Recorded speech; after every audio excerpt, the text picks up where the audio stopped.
Zaten şey yapıyorum. Selamünaleyküm. Sen kolay gelsin buradan. Doğrudur. Ben etiketli böyle kamerayı yok, açmada yok. Akşama kadar yok. Açmada yok. Etrafında bir arıza mı var? Ne var? Artık elektriğimiz yok herhalde. Elektriğimiz yok.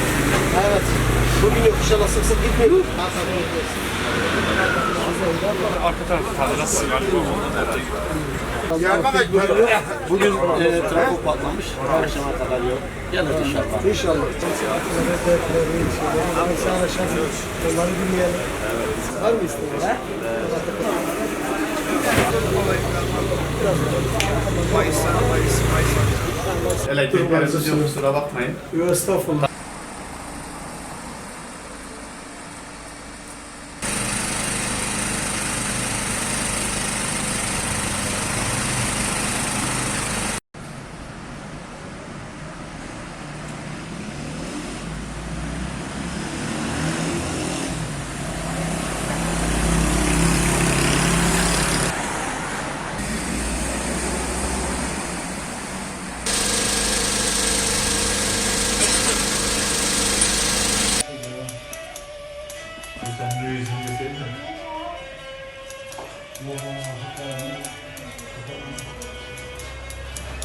Böyle artık her gün elektrik gitmesinden bıktık usandık.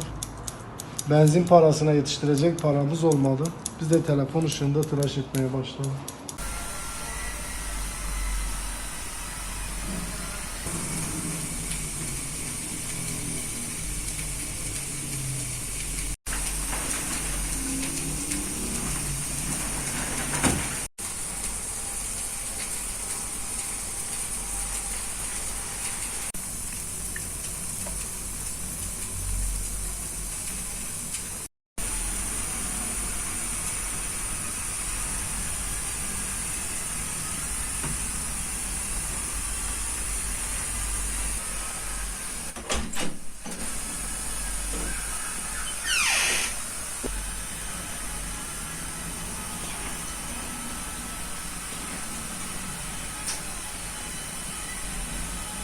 Gaziantep'te yaz, kış fark etmeksizin kent genelinde birçok bölgede yaygın elektrik kesintileri esnafı ve halkı mağdur ediyor.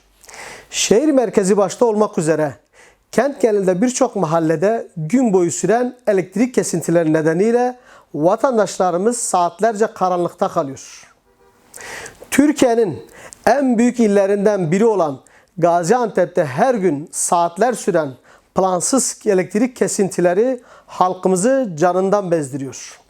Şehrimizin birçok mahallesinde yaşanan elektrik kesintisi sanayi şehri olan ilimizde hayatı olumsuz yönde etkiliyor. Saatler süren kesintiler nedeniyle esnaf artık iş yapamıyor.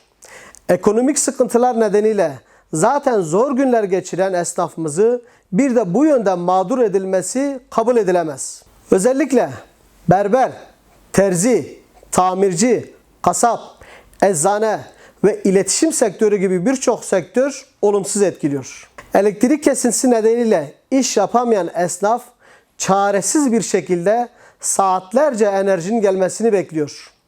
Birçok esnaf ise saatler süren elektrik kesintisinden dolayı çareyi jeneratör çalıştırmakta buluyor. Ayrıca birçok mahallede özellikle akşam saatlerine doğru veya akşam elektrik kesintisi olması ev hanımlarını ve ödevi olan öğrencilerimizi mağdur ediyor. Ev hanımları yemek hazırlıklarını, öğrencilerimiz de ödevlerini telefon feneri ışığında yapmak zorunda kalıyor. Ayrıca cihaza bağlı olan hastalarımız var. Bu hastalarımız da elektrik kesintisi nedeniyle büyük mağduriyet yaşıyor. Ayrıca soğuk kış gecelerinde elektrik kesintileri konutların ısınma ihtiyaçlarını karşılamasını da aksatıyor. Hangi mahalleye gitsek, hangi bölgede esnafı ziyaret etsek, halkımız ve esnafımız elektrik kesintileri nedeniyle mağdur olduğunu dile getiriyor. Hemen hemen her gün elektrik dağıtım şirketinin planlı yaptığı elektrik kesintisinin dışında birçok mahallede günlük olarak kesinti yaşanıyor. Örneğin Umut, Selahattin Eyyubi, Yeni Mahalle, 29 Ekim, Göllüce, Yukarıbayır, İstiklal ve benzeri birçok mahallenin hemen hemen her gün elektrik kesintisi oluyor. Sabah Akşam birçok mahallede elektriklerin kesiliyor olması esnafımızı ve halkımızı perişan ediyor. Bu sıkıntıya artık çözüm bulunması isteniyor. 21. yüzyılda vatandaşlarımızı karanlığa, telefon feneri ışığına, muma ve jeneratöre mahkum etmek ne kadar doğru? Bu yıl kış kurak geçmesine ve ağır kış koşulları olmamasına rağmen saatler süren elektrik kesintisinin nedeni nedir? Gaziantep gibi önemli bir sanayi şehrinin sürekli elektrik kesintileriyle gündeme gelmesi rahatsızlık vermiyor mu? Teknolojinin en üst düzeye çıktığı bu dönemde bu tür problemleri konuşmamız doğru mu? Günde 2-3 defa kesilen ve her seferinde 7-8 saat süren kesintilerin hem evlerde hem iş yerlerinde mağduriyetlere yol açmasından şikayetçi olan esnafımız ve vatandaşımız yetkililerden artık bu sorunun çözmesini istiyor. Gaziantep genelinde elektrik kesintileri nedeniyle vatandaşlarımızın mağdur olduğunu, özellikle elektrik altyapı sistemlerinin yetersiz olduğunu defalarca dile getirdik. Gaziantep merkezde ve neredeyse tüm ilçelerinde bir türlü giderilmeyen elektrik sorunu artık çözülmelidir. Büyük mağduriyetlere sebep olan bu sorun kalıcı olarak giderilmelidir. 21. yüzyılda Gaziantep gibi metropol bir kentte saatlerce elektrik kesintisi yaşanması kabul edilebilir değildir. Ne zaman sorun yaşansa vatandaşımızdan sabır göstermesi bekleniyor.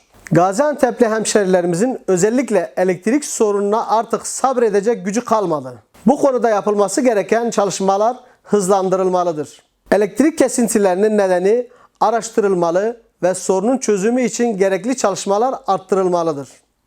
Enerji için Gaziantep'te daha fazla bütçe ayrılmalı, altyapı çalışmaları da daha hızlı yapılmalıdır. İyi bir elektrik enerjisi planlaması yapılmalıdır. Arızalar daha hızlı giderilmeli. Bu konuda elektrik dağıtım şirketi denetlenmelidir. Enerjinin üretim ve tüketim için gerekli makine ve malzemenin sağlanması lazım. Enerji araştırmalarına ağırlık verilmeli ve öncelik tanınmalıdır. Uzun vadeli bir merkezi plan yapılmalı ve enerji alanındaki bütün çalışmalar bu planın ana hedeflerine uygun olarak yürütülmelidir. Altyapı çalışmaları koordineli olarak yürütülmelidir.